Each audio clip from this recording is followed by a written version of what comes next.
नमस्कार दोस्तों, आइए आज हम लोग बात करेंगे न्यायपालिका, जिसका नाम सर्वोच्च न्यायालय अर्थात सुप्रीम कोर्ट के नाम से भी इसे जाना जाता है। इससे पहले मैं कार्यपालिका का वीडियो बना चुका हूं, चाहे तो आप मेरे वीडियोज में जाके और देख सकते हैं। कार्यपालिका के अंतर्गत आते हैं विधानसभा, विधान परिषद, राज्यसभा, लोकसभा, सीएम, पीएम, राष्ट्रपति। ये सारे चीजों का वीडियो मैं विस्तार पूर्वक बना चुका हूं और आज मैं बात करूंगा न्यायपालिका के संबंध में।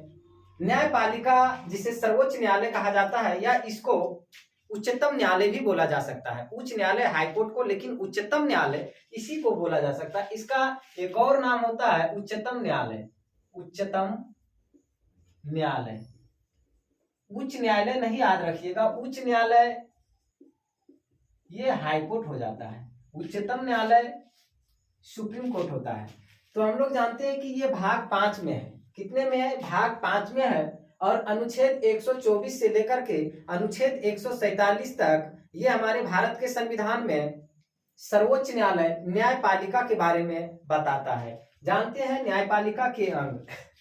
न्यायपालिका 3 तरह के होते हैं। सबसे ऊपरी में जो होता है शीर्ष पर, उसको हम लोग सुप्रीम कोर्ट कहते हैं। उसके नीचे जो काम करता है उसको हाई कोर्ट कहते हैं, लेकिन सबसे नीचे जो काम करता है उसको डिस्ट्रिक्ट कोर्ट कहते हैं। सबसे पहले हम लोग जानते हैं क्या अभी जो सर्वोच्च न्यायालय चल रहा है, जो सुप्रीम कोर्ट चल रहा है, उसकी स्थापना कब हुई थी? तो सुप्रीम कोर्ट की स्थापना जनवरी 1950 में हुआ था। कितने में हुआ था? जनवरी 1950 में हुआ था। जनवरी 1950 से पहले हमारे देश में और भी न्यायालय आए थे, कोर्ट आए थे। जैसे बात करते हैं 1935 में भारत शासन अधिनियम, भारत शासन अधिनियम, ये कोर्ट 1935 में आया था, भारत शासन अधिनियम। उसके बाद 1937 में फिर आया federal court, federal court.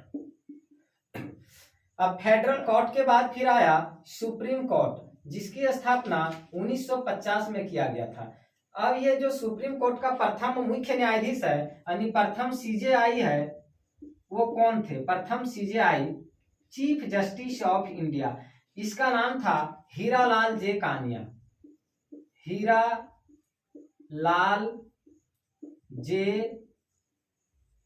Kania. कहीं कहीं बुक में आपको इसका नाम हरिलाल जे कानिया भी मिल सकता है और कहीं कहीं हीरालाल जे कानिया भी मिल सकता है, लेकिन इसका मूल नाम हीरालाल जे कानिया था, जो सही है। उसके बाद ये जब बना CJI chief justice of India, और अभी का अगर यदि हम बात कर लें, अभी का वर्तमान में, तो ये 49वें नंबर के हैं और उसका नाम है यू ललित, उदय उमेश ललित।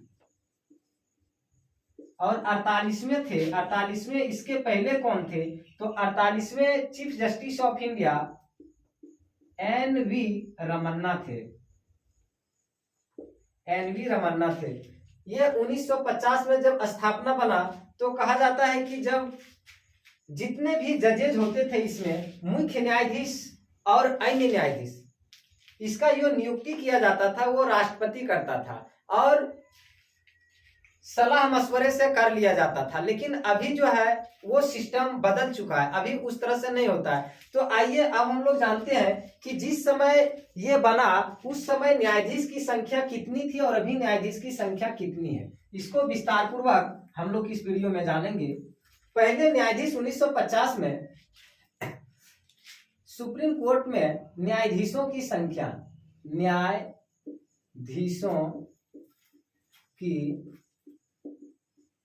संख्या, सुप्रीम कोर्ट में न्यायाधीशों की संख्या पहले 8, उसके बाद 26, फिर 31 किया गया और फिर 34 किया गया। 8 को हम लोग लिखेंगे 1 + 7, इसको लिखेंगे 1 + 25, 1 + 30, और यहां हो जाएगा 1 + 33। ऐसा मैं क्यों लिखा? ऐसा इसलिए लिखा चूंकि 8 जो थे वो एक मुख्य न्यायाधीश, 7 अन्य न्यायाधीश, एक मुख्य न्यायाधीश, 25 अन्य न्यायाधीश। अभी वर्तमान में 34 है और मूल में कितने थे? तो ये मूल में 7 थे। एक क्या होता है? एक CJI यानी चीफ जस्टिस ऑफ इंडिया, मुख्य न्यायाधीश, मुख्य न्यायाधीश। और बाकी जो था, बाकी इधर जितने भी आते हैं, एक तो ये फिक्स रहता है और बाकी इधर जो आते हैं वो कहलाते हैं अदर जजेस, अदर जजेस। और इसको हम लोग कह सकते हैं अन्य न्यायाधीश, अन्य न्यायाधीश। अब इसको बढ़ाने का काम किसको शक्ति प्राप्त है? सुप्रीम कोर्ट में जज की, सुप्रीम कोर्ट में न्यायाधीशों की संख्या बढ़ाने की शक्ति किसको प्राप्त है? तो ये संसद को प्राप्त है। लेकिन अगर यदि हम लोग बात करें हाई कोर्ट में किसको प्राप्त है बढ़ाने का? तो हाई कोर्ट में न्यायाधीश को बढ़ाने की शक्ति प्राप्त राष्ट्रपति को है। आइए हम लोग जानते हैं इसका योग्यता क्या होनी चाहिए। सुप्रीम कोर्ट के न्यायाधीश की, सुप्रीम कोर्ट के न्यायाधीशों की योग्यता, सुप्रीम कोर्ट के न्यायाधीशों की योग्यता क्या होनी चाहिए? किसका योग्यता होना चाहिए? ये लिखना जरूरी नहीं है कि वह भारत का मूल नागरिक हो। भारत का नागरिक नहीं रहेगा तो वह तो आ ही नहीं सकता। मेन चीज के बारे में हम लोग समझते हैं, इसका योग्यता क्या होना चाहिए? होना चाहिए वह हाई कोर्ट में 10 वर्ष अधिवक्ता के रूप में कार्य कर चुका हो। फिर दूसरे नंबर में होगा वह हाई कोर्ट में 5 वर्ष तक, ये अधिवक्ता वकील को कहते हैं। किसको कहते हैं? वकील को कहते हैं, न्यायाधीश के रूप में। अब वह हाई कोर्ट में 5 वर्ष तक मुख्य न्यायाधीश, यहाँ न्यायाधीश और यहाँ मुख्य न्यायाधीश,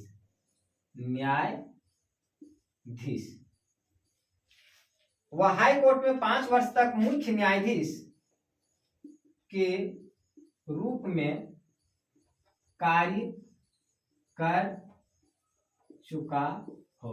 और तीसरा पॉइंट में है राष्ट्रपति के नजर में विधि का एक अच्छा ज्ञाता हो, अच्छा ज्ञाता हो।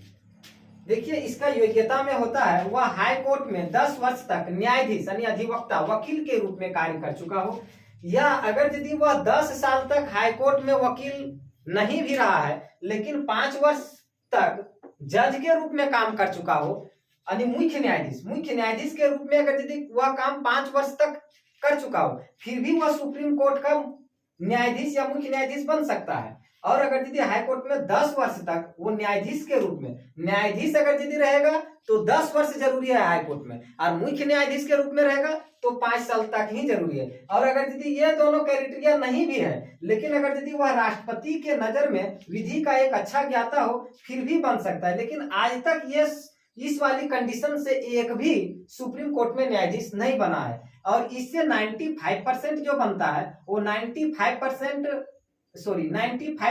इससे बनता है वह 5 वर्ष तक मुख्य न्यायाधीश के रूप में कार्य कर चुका हो, और 5% इससे बनता है। जैसे इंदु मल्होत्रा ये जो थी वो डायरेक्ट बनी थी, हाई कोर्ट में अधिवक्ता के रूप में थी और सुप्रीम कोर्ट में वह जज बनी थी। इस तरह से अब अगर दीदी हम बात करें कि कुछ देश सुप्रीम कोर्ट की पहली महिला मुख्य न्यायाधीश, तो वो फातिमा बीबी हो जाएगी, और वह मीरा साहिबा फातिमा बीबी, और वो मुख्य न्यायाधीश बनी थी। और मुस्लिम में भी अगर यदि बात करें तो मुस्लिम में भी वही थी।